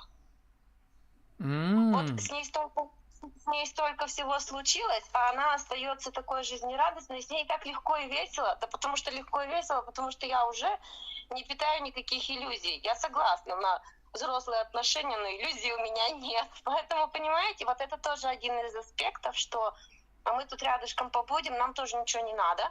Мы просто рядом побудем, погреемся. Так, вот как на солнышке греются. Уже мы ничего не должны этому солнцу. А вы не пробовали свою кандидатуру разместить на там, международных, в принципе, более-менее хороших сайтах знакомств, чтобы познакомиться с мужчинами из Европы или из других стран? Конечно, размещала, но в основном я интерес представляю для мужчин 60+. О, У них потому что уровень жизни другой, у них осознанность другая, в 30-40 там еще вообще только-только думают о семье некоторые, не все страны. Ну и те кандидатуры, которые, допустим, мне более-менее подходили, такое ощущение, что они были уже заняты, когда я их нашла, либо сайт предложил. Ну, видно, что люди заходили давно, там 3 месяца назад. Я думаю, такие кандидатуры на расхват. понятно. Так, вы знаете, меня иногда мужчины, вот помню одного, такой он солидный, и говорит, Евгений, у меня есть знакомые, довольно зажиточные люди, умные, все, но боятся попасть на женщину. Например, Брин, это известный сооснователь компании Google, 3-й раз уже развелся. Да и этих вот, так сказать, у Безоса тоже, или у основателя Microsoft тоже развод. Вот с вами тоже мужчина думает, ну хорошая женщина, все, но потом как начнет тянуть одеяло на себя. А я и так уже с одеялом на себе. У вас одеяло есть уже, да? Поэтому уже, мне кажется, и сложно, потому что когда, понимаете, вот где такой мужчина, который будет готов на вот эти вот, которых вы перечислили имена известных, да, мужчин. У меня вопрос, сколько средств они тратят для того, чтобы заниматься семейными отношениями? Ведь когда серьезный бизнес, Оба человека должны понимать серьезность этого бизнеса, и получается, эти люди, должны как-то, опять же, как вы до того, как я вышла к вам в эфир, сказали, договориться о том, как они сотрудничают, да. То есть в нашей культуре это в принципе не принято, но я вот, мне кажется, уже к своему возрасту могу сразу обсуждать 1, 2, 3 пункты. 20 лет назад я даже помыслить не могла, что это можно обсуждать. Я, допустим, мужчину, если встречаю, если вот он серьезно хочет создать семейные отношения, вчера абсолютно, да, в переписке меня спросили, там, допустим, готова ли я уехать куда-то вот в другой город, не центральный город, более провинциальный. Я написала, что вообще-то главное это вторично. Первое, насколько вы, люди, друг другу подходите. Вы, мы, неважно, про кого мы говорим, да, насколько люди друг другу подходят. Ведь когда есть вот этот тандем единства, мне кажется, географическое место вообще значения не имеет при наличии интернета, естественно, да. Так вот, те люди, которые богатые, состоятельные, сколько они тратили либо времени, либо денег на свои семейные отношения. Это же, представляете, ну мы-то с вами представляем, это же надо куда-то в планинг вписать, это же где-то надо вот, чтобы секретарь подсказал, да, что у вас сегодня годовщина, там, не знаю, знакомства, цветы купить, подарить, отправить. Это ведь реально отношения, этим же нужно заниматься, и большое упущение всех людей, в том числе состоятельных, что этими отношениями нужно заниматься, ну, примерно, может, как бизнесом, может, в отличие от бизнеса, вообще постоянно. Да. Ты постоянно с этим человек, ты должен каждый день, и вот это вот даже я, допустим, со своими детьми это ловлю, когда там устала, расстроена, мы не можем от этого оттолкнуться. Если этот человек, с которым мы решили жить всю жизнь, ты же не можешь сказать, так, стоп, у меня сегодня выходной, пожалуйста, не беспокойте меня. То есть ведь надо как-то вот это, этим же реально, а к этому же сразу не придешь, каждый же случай индивидуален, к вам же эти пары приходят, что они не умеют коммуницировать с собой, друг с другом, они не договорились. Я не говорю, что я знаю точно как, потому что с каждым человеком это действительно индивидуально. Нам написала Марина, чтобы нравиться, наверное, нужна схожесть интересов, няшность не обязательно. Я не знаю, что под няшностью. У меня, как у дигитала, няшность будет в том, что человек читает Эриха Фрома. Для меня это будет няшно. Поэтому я думаю, общность цели и интереса. Знаете, как я говорю студентам, все-таки у меня молодая аудитория, там 18-20 лет. Я им на социологии семьи говорю, чем больше пунктов совпадения по основополагающим, ну, допустим, я сейчас уже стала обращать внимание там на религиозный, да, аспект, человек верующий, неверующий, насколько. Это, конечно, тоже характеристика такая, потому что люди, бывают, приходят к Богу, да, то есть либо там меняют религиозные конфессии. То есть чем больше пунктов совпадет, ну, придумать себе шкалу наиболее важных, допустим, ценностей, да, и вот в беседе проговорить их, да, спросить у человека. Но опять же, это актуально в том случае, если мы человека рассматриваем как кандидатуру, с которой мы хотим, ну, какой-то вот союз долгосрочный, прочный. Вот эти пункты, стремление к тому, кстати, могут сказать вам, что да, что это может не быть так. Смотрим на поступки. Вот я говорю, что мне хватает спросить про прошлое и про будущее, да. Зачем тебе жена? Допустим, зачем жена? Вот тебе зачем жена? В современном мире вообще как бы в бытовых значениях жена вообще не обязательно, потому что и так все можно без жены. Вот если человек достиг уже какого-то уровня, так скажем, мышления, что все-таки жена это все-таки вот эта спутница, партнер, это ну, человек со всеми вот этими с комплексом, тогда интересно с человеком общаться. А если мне нужна хозяйка по дому, я строю дом, у меня тоже такое было, я строю дом, мне нужна хозяйка. Я говорю, странное дело, на Мальдивы человек летит, меня не зовет, а как дом в деревне построил, так зовет. Ну, я так, на грани шутки, конечно, как всегда, но все-таки. Даша написала нам, дом есть, но чего-то не хватает, потому что недостаточно построить дом, чтобы быть счастливыми в отношениях. нужно из этого дома выходить и уезжать. И дом это лишь... Это как лодка, мне кажется. Есть что-то большее, чем дом. Как вы считаете? Ну, дом это же некий показатель. Нет, дом это классно, дом здорово. Я никогда не обесцениваю то, что уже есть, да. Мгм. Я на днях, знаете, совершенно в других отношениях, наверное, еще какую-то там монеточку в копилочку закинула. Все-таки, когда мы говорим про отношения, в том числе семейные, важен совместно прожитый опыт.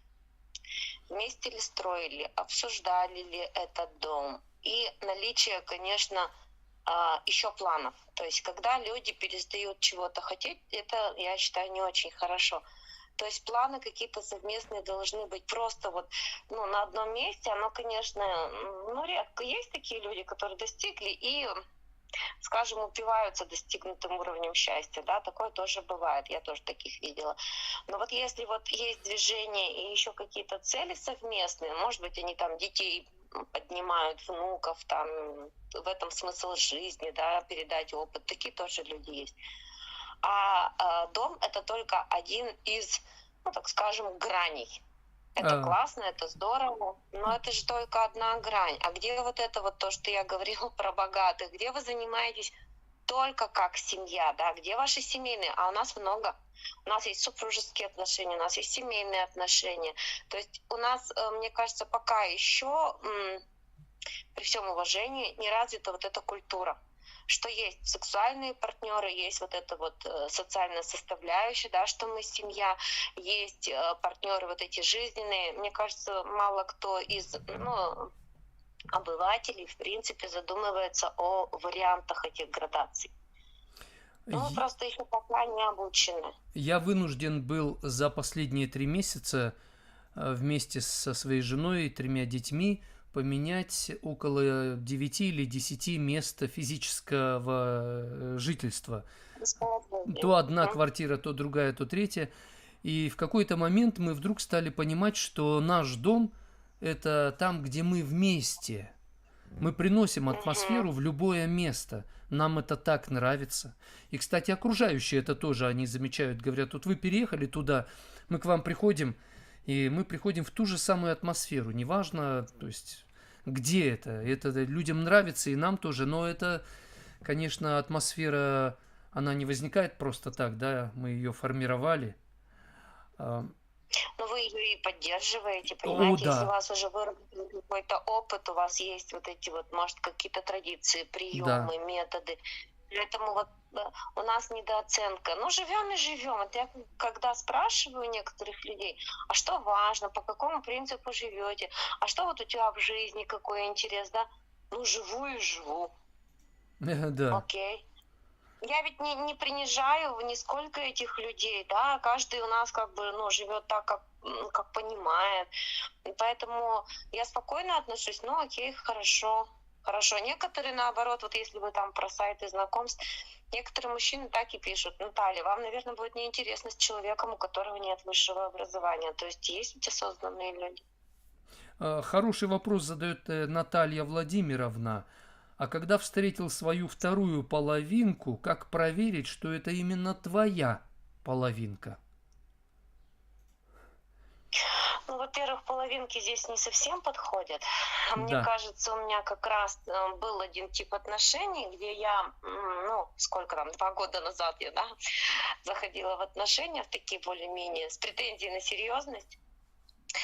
А я оставила где-то в соцсетях комментарий, что «а я не хочу половинку, я полноценная личность». Вот на это была реакция у тех, у кого есть стремление, но да. не все готовы быть этой целостной. Это привлекает. Как проверить, твоя, не твоя? Мне кажется, общаться, смотреть цели и вот в горы, Да. пожалуйста, как вот Евгений Владимирович, в горы, пожалуйста, сплав, еще что-то, ремонт. Причем действительно это сразу человека видно. Вот видно человека, мне кажется, очень хорошо. Когда есть третьи лица, ты видишь, как он ведет себя не только с тобой, с третьими лицами, да. Ну вот вы много примеров в эфирах рассказываете, как он, ну, вплоть до того, что там оставляет нет чаевые, да, если в ресторан идем. Да, Мне тяжело, допустим, понимать, когда приглашают там в дорогой какой-то ресторан, а чаевые, допустим, не оставляют. Или как за вами ухаживают. У нас же очень много проблем у самих женщин. Мы же сейчас вот находимся все равно в период перекоса. Не все же традиционно там классически мыслят, да. Бегут, спешат помогать мужчине. У вас недавно эфир был, я помню, заходила. Это когда, ой, он попросил помощи, побегу быстрее ипотеку брать. Стоп. да, У нас мужчина вообще не по отношению ко мне, не решать мои проблемы. Сам по себе мужчина, он кто? Мы лишаем его мужского начала, когда начинаем вперед него, как вперед паровоза. У меня это тоже было очень свойственно. Поэтому, когда я это вижу, я понимаю, говорю, стоп, не лишаем мужчину мужского начала. Пусть стул предложит сам. Да, что-то еще сделает сам. Или пусть паузу. Вот я тоже торопыга, не могу держать паузу, чтобы мужчина сам себя проявил, да. Мужчину вообще, ну, сколько я в психологии поднаторела, как раз мужчину надо хвалить за действие. Не да. просто он красавчик, а за действие, за то, что он сделал. Это будет его мотивировать, наверное. Что-то мы сегодня с вами увлеклись, мне Да, кажется. в завершении моя рекомендация вам. Если вам какой-то мужчина понравился, а вы теперь не просто ориентируетесь на чувства, вы его изучаете, если вы, вот ощущение у вас, да, что-то в нем есть, ему можно так прямо и сказать. Вот этот весь мой опыт, который может вам казаться большим и каким-то неудобным, может быть, для вас, любая женщина – это помощница. Если вы видите во мне эти сильные качества, это означает, что я могу помочь вам реализовать свой потенциал настолько мощно, что вы удивитесь, каким вы можете стать. За тебя я не буду делать ту работу, которую тебе надо делать, но помочь я смогу настолько, что если ты во мне видишь более сильную личность, это значит, что ты сильнее, чем я, потому что любая женщина, я встречал женщин-директоров заводов, директоров там каких-то компаний, они говорят, я бы по большому счету хотела бы идти за мужчиной, потому что вся моя сила, я чувствую, что она еще лучше будет срабатывать, если он возьмет на себя ответственность быть лидером, начнет учиться, и уж я смогу ему помочь как нельзя лучше. И мужчине надо в это поверить и понять, принять это, поверить в себя, что такая женщина, она не для того, чтобы в упрек ему, что он не имеет таких степеней, как вы, а наоборот. Ну вот, спасибо большое. Мне кажется, мужчины первое избалованы, второе испуганы опытом своим. Есть такое. Либо своей мамой. Спасибо большое за эфир. Я сегодня еще выйду сама в эфир в 14 по Москве. У нас завтра заключительная игра «Аргументариум». Кому интересно, присоединяйтесь. Я сегодня посмотрела, Евгений Владимирович, у нас с вами совместных общих знакомых уже 90 человек. Ого! Да, я вышла в эфир 44-й раз. Очень была рада. Сегодня прям какое-то задушевное такое выступление было. Спасибо огромное. До следующих встреч. До свидания. До свидания. С нами была Наталья Водинцева. Спасибо ей большое. Она тоже выделяет добровольно время, не заставляет себя, но действительно в ее тесном, плотном графике у нее дети есть, у нее дом, ей обо всем этом надо заботиться, сохранять при этом женственность, не просто деловитость. Молодчага вообще. И как личность она хороша, и как женщина хороша. Так что одна, вы представляете, да, женщина мечты, она себя такое делает. Мужчины, кому такая женщина нужна, обращайтесь ко мне, мы с вами поработаем, чтобы я вас приготовил к встрече с ней, и вы смогли с ней правильно познакомиться, чтобы иметь шанс. Это ваш шанс. У нас небольшая музыкальная пауза, и мы вернемся, чтобы выйти на финишную прямую этого часа.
Анна Вайчук. Папа, привет.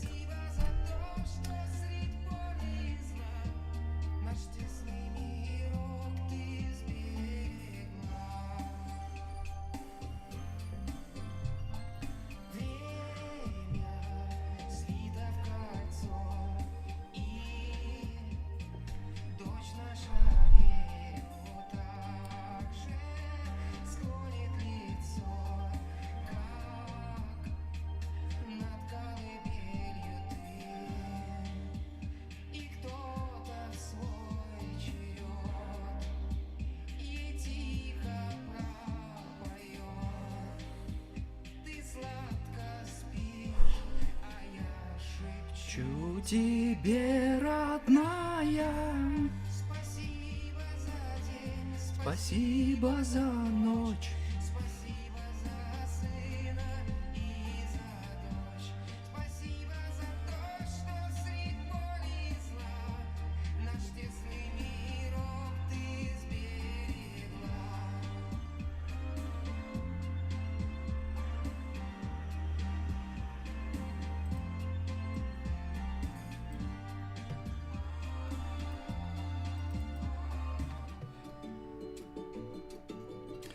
Прямой эфир «День добрый» продолжается.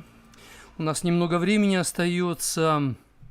Есть сообщение от Марины. Чем больше вредности, тем тяжелее найти того, кто ее примет и будет терпеть. Поэтому вредность нельзя оправдывать, свою стервозность, но необходимо это признавать и с этим бороться постоянно. Главное, чтобы была тренировка, привычка преодолевать это. Это первое. И второе, своими сильными сторонами, усиливая их, компенсировать эту вредность, как у Кассандры, да? Мила пишет: время с пользой провожу, занимаюсь творчеством и с вами общаюсь. Если я вам мешаю, то могу уйти. Нет, Мила, вы не мешаете мне. Просто вы такая идеальная, а мы такие не идеальные. Елена, привет, шалом. Елена пишет: чтобы нравилась любая работа, нужно ее выполнять на отлично. Согласен. Вячеслав пишет: одни говорят, другие делают. Любовь от дьявола. Быть вместе и сохранить — это труд, потому что в природе семьи нет работы и все. Странно. Семью создал Господь Бог, когда создал Адама, а потом сказал: да, нужна ему помощница, соответствующая ему. И создал Еву. И появилась первая семья. Вячеслав, вы откуда эту больную идею приняли, что любовь от дьявола и семьи не было? Просто какое-то безумие атеиста, который чего-то нюхает, какие-то грибы. Тут теория эволюционистов.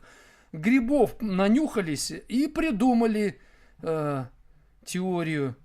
Вот это меня, конечно, вообще впечатлило. Светлая личность пишет: хотят знакомиться, а с другой стороны такие требования, что сразу отпугивают. Требования — это нормально, но требования в первую очередь нужно к себе предъявлять. И понимать, что надо не только требовать, но и поощрять, но и принимать таким себя, какая ты есть, и других. Кассандра пишет: это же отбирает время. Время жизни, берегите это время. Время, как вода, сквозь пальцы утекает. Светлая личность пишет: сейчас все бабло тебя с руками оторвут. Нет бабла, иди лесом. Пока ты делаешь деньги, светлая личность, деньги сделают тебя. Наталья Владимировна пишет: сейчас такие мужчины, что их надо самих нянчить. Не все такие мужчины. Любовь пишет: в отношениях наступила усталость, и хочется выйти из этого состояния. Уже не хочется дальше их строить и вкладывать туда энергию. Посоветуйте, что делать. На этот вопрос я отвечу после песни. Она закончится, этот эфир, а потом я поотвечаю на ваши вопросы, и мы закончим нашу трансляцию.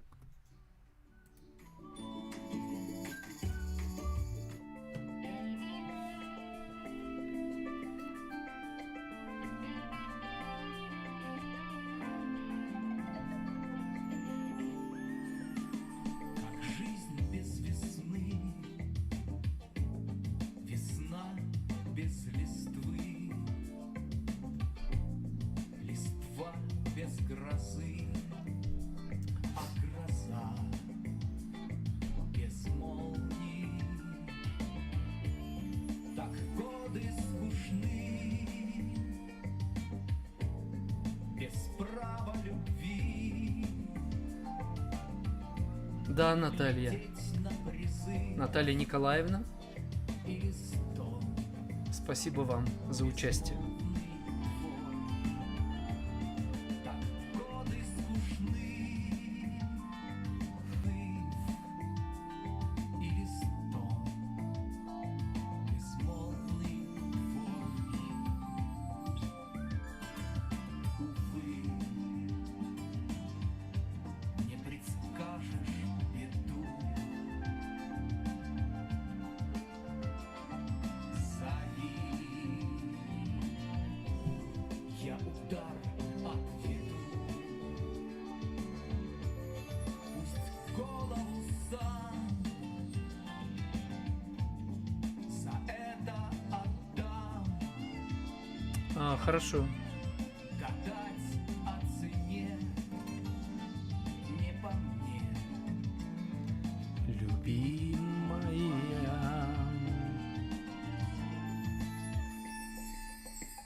Дороги любви у нас нелегки, зато к нам добры белый мох. Наталья, я очень буду рад помочь вам в этом вопросе. Очень. Счастливой тоски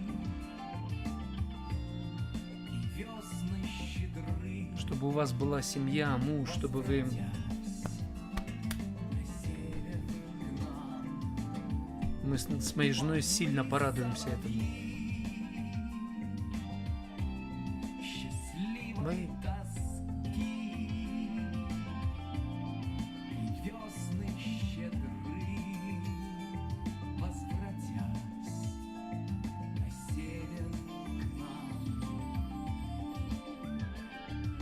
Земля, где так много разлук, сама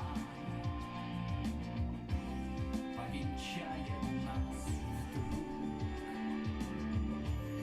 За то, Только- что верны мы птицам весны. Они и зимой нам слышны, любимая.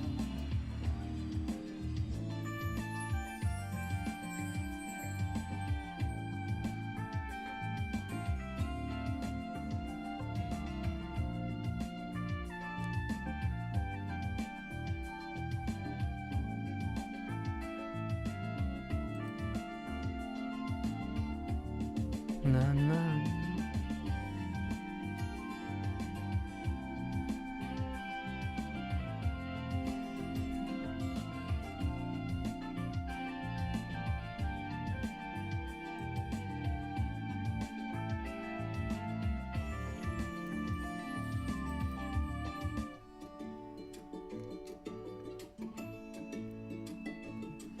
На этом классический эфир «День добрый» закончился. Отвечу на вопросы, и мы закончим. Любовь пишет: в отношениях наступила усталость. Хочется выйти из этого состояния. Уже не хочется дальше их строить и вкладывать туда энергию. Посоветуйте, что делать. Надо понять, от чего усталость возникла. Бывает от того, что вы уже не видите смысла вкладываться, потому что нет результата. Может быть, вы вкладываетесь неправильно. Бывает, мы устаем, потому что неправильно тренируемся. Неправильно решаем задачи. Бывает усталость от того, что игра в одни ворота. Вы действуете, а он нет. Вы прилагаете усилия, а он лежит на печи. Поэтому надо понять причину усталости. Это во-первых. Во-вторых, как бы в отношениях не было сложно, нужно, чтобы вы лично обретали внутреннюю свободу от поведения вашего мужчины. Это поведение вас изматывает. Вы устали от этого. Важно, чтобы у вас была внутренняя своя жизнь. Поэтому в отношениях нужно быть как отдельно взятая страна, которая в союзе с другой страной. Он как страна отдельно взятая. И он может жить совершенно не так, как вам бы хотелось. Но вам надо уметь жить своей жизнью. Понятно, чисто внешне, когда вы в отношениях, это непросто, но внутри людей садят даже в тюрьму, и они там остаются свободными. Почему? Почему? Тем более в отношениях, это же не тюрьма. И даже если эти отношения из-за его поведения похожи чем-то на тюрьму, вы способны обрести внутреннюю свободу. Пишет Вячеслав, у большинства опытно психически больных людях отсюда непонимание, если двое психически здоровы, им многое возможно и не опасно. У нас у всех и здоровье, и отклонения, и нормально, и аномально. У каждого из нас это есть. Весь вопрос, чтобы не оправдывать что-то ненормальное, что есть, и усиливать нормальное. Марина Р. пишет, Евгений, можно ваше мнение? Женщина, показывающая только независимость и тем самым говорящая «мне и самой хорошо», будет ли сильно привлекать желание заинтересоваться ею? А не надо показывать только независимость. Надо показывать, что вы умеете слушать, что вы нуждаетесь в других. Независимая женщина и свободная личность, будь то женщина или мужчина, они независимы, свободны, и они выбирают правильную зависимость от других. Они не тотально независимые. Это ненормально. Это отклонение от норм жизни. Мы живем во взаимосвязанном мире, но мы обретаем независимость внутреннюю, чтобы выбирать правильную зависимость в отношениях с другими. Галина пишет, любовь в семейной жизни или отношениях – это вопрос. Наличие детей важно для принятия решения. Ну да, еще бы, конечно. Любовь в семейной жизни или отношениях. Любовь нужна везде. И, наконец, Наталья пишет, а как терпеть, когда одно говорит, но не исправляет? Значит, нужно понять, он не хочет исправлять или не может. У него сил нет. Бывает, что мы хотим, а сил нет. И это часто встречается. А бывает, силы есть, но не хочет. Почему? Лень? Или что? Надо выяснить это. Галина пишет, не надо в браке быть мамочкой. Согласен. Но немножко можно. Но об этом надо договориться. Кстати, я вот был, в каком-то смысле папой для своей жены, но это было не на первом месте, это было только для... например, я знал, что у моей жены не было родного папы с рождения. То есть он не обнимал ее, не брал на руки, не нянчился. А я знаю в психологии, что если этого ребенок не получил, то это дисбаланс у него создает. И я даже молился Богу, я говорил, Господи, помоги мне обнимать мою жену как отец. Не только как муж, но и как отец. Я первое время вот так вот пытался делать и по-разному обнимал. Не до баюканное, да. И вы знаете, это восполняло. Женщина чувствует, когда мужчина ее обнимает как друг, или как любовник, или как как-то так, да. То есть, и мне кажется, что Господь Бог через мои объятия, Он давал ей отцовскую любовь. Я-то буквально мне и не надо было быть отцом, но внутренние отношения, я обнимал ее, и я как бы хотел, чтобы она получила эти обнимания, через эти обнимания восполнилась эта потребность в объятиях отца. Я понимаю, что я никогда отцом и не буду, да и не надо мне отцом быть. Но для решения такой задачки такая внутренняя позиция у меня была. И я считаю, что это помогло. Недоубаюканная. Да, вы высказались классно. Татьяна пишет, Иногда нужно показать свою слабость. Конечно. Не надо пытаться быть абсолютно сильным, умным и идеальным для другого. Надо быть настоящим. Но это непросто. Но этому надо учиться. Это одна из тем нашего эфира. Как быть настоящим в отношениях. Это же такой риск. Мила пишет: конечно, я для себя идеальная. И все, что сейчас в жизни имею, создала сама и счастлива, сама и мои близкие. У меня был непростой жизненный путь. Вот, Мила, о чем и речь. О чем и речь. Что вы смогли преодолеть испытания. Вы научились, что вам в этом помогло. Как вы смогли преодолеть испытания. Но я на этом буду заканчивать свою трансляцию. Вы, Мила, в следующем эфире, завтра, например, расскажите о том, что помогло вам преодолеть испытания, что помогло вам обрести правильный опыт. Все люди подвергаются испытаниям, но не все через них проходят, а проходя, не все приобретают правильный опыт. Что нужно делать, чтобы пройти через испытания и приобрести правильный опыт?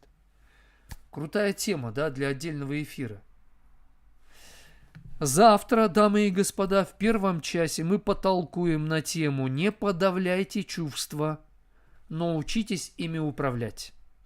И второй час посвящен будет теме «Любовь дает свободу, отпускает и умеет ждать».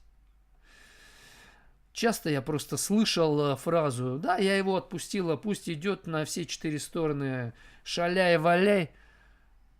Но это любовь. Любовь умеет подождать. Если он вернется и готов будет новые отношения, нормальные, скорректировать прошлое, изменить что-то, почему бы с ним не начать новые отношения? С бывшим. Я в это верю. Если решать задачу правильно, и вам, и ему, то вы способны создать чудо. Чудо – это результат правильных, эффективных действий. Всем добра, любви. Пусть звезда любви, звезда надежды светит вам лучом, когда вы погружаетесь в темное время вашей жизни. Храни вас Бог. Не сдавайтесь за 5 минут до чуда. Пока-пока. Поставьте лайки в заключение.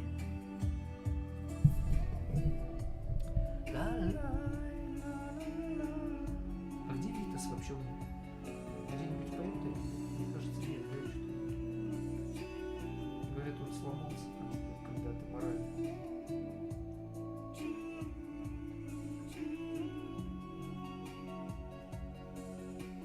Очень много раз я себе задавал вопрос, для чего родился на свет. Я взрослел и рос, для чего плывут облака, идут дожди. В этом мире ты ничего для себя не жди. Я бы улетел к облакам, да крыльев нет. Манит меня издалека тот звездный свет, но звезду достать нелегко, хоть цель близка. И не знаю, хватит ли сил для броска. Я подожду еще чуть-чуть и собираться стану в путь, вслед за надеждой и мечтой. Не догорай, звезда моя, постой. Спасибо большое.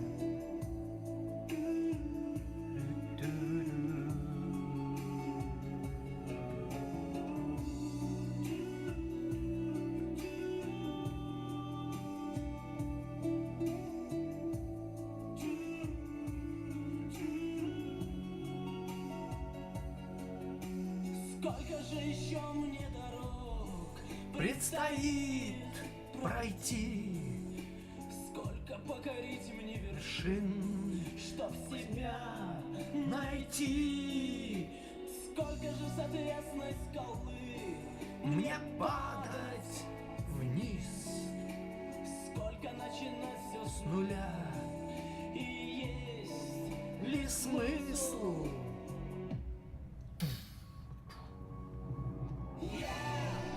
подожду еще чуть-чуть собираться Забуду.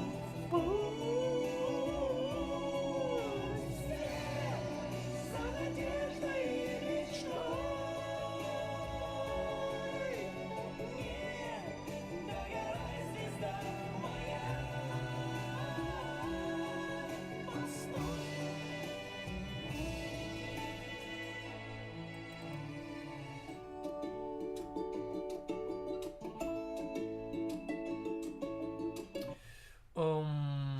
Знаете, еще сообщения пришли. Вы меня уж, пожалуйста, отпустите. Людмила пишет: доброе утро и привет из Дюссельдорфа. Слушайте, есть несколько поводов оказаться у вас в Дюссельдорфе.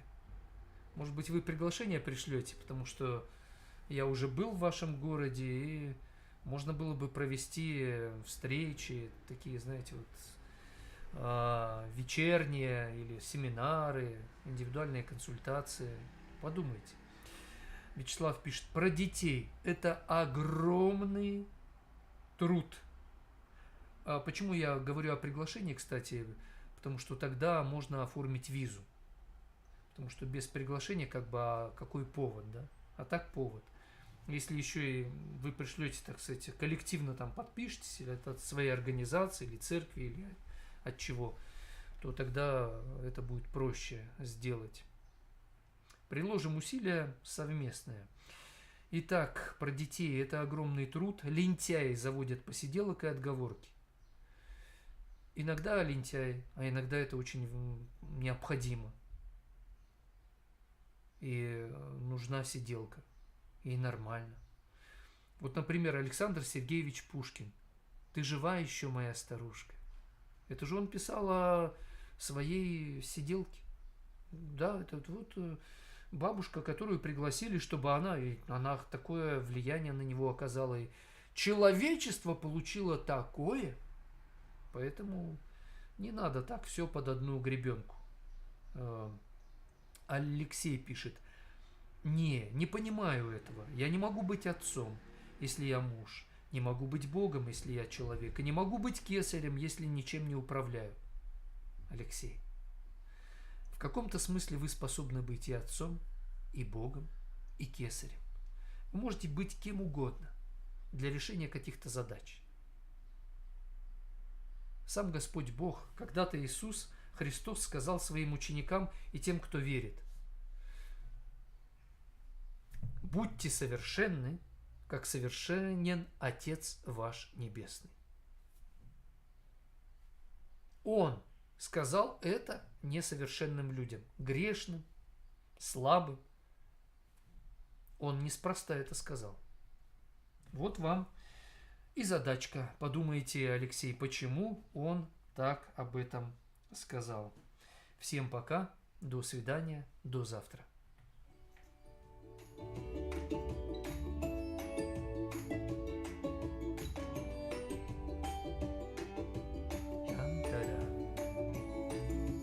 La la la, la la la.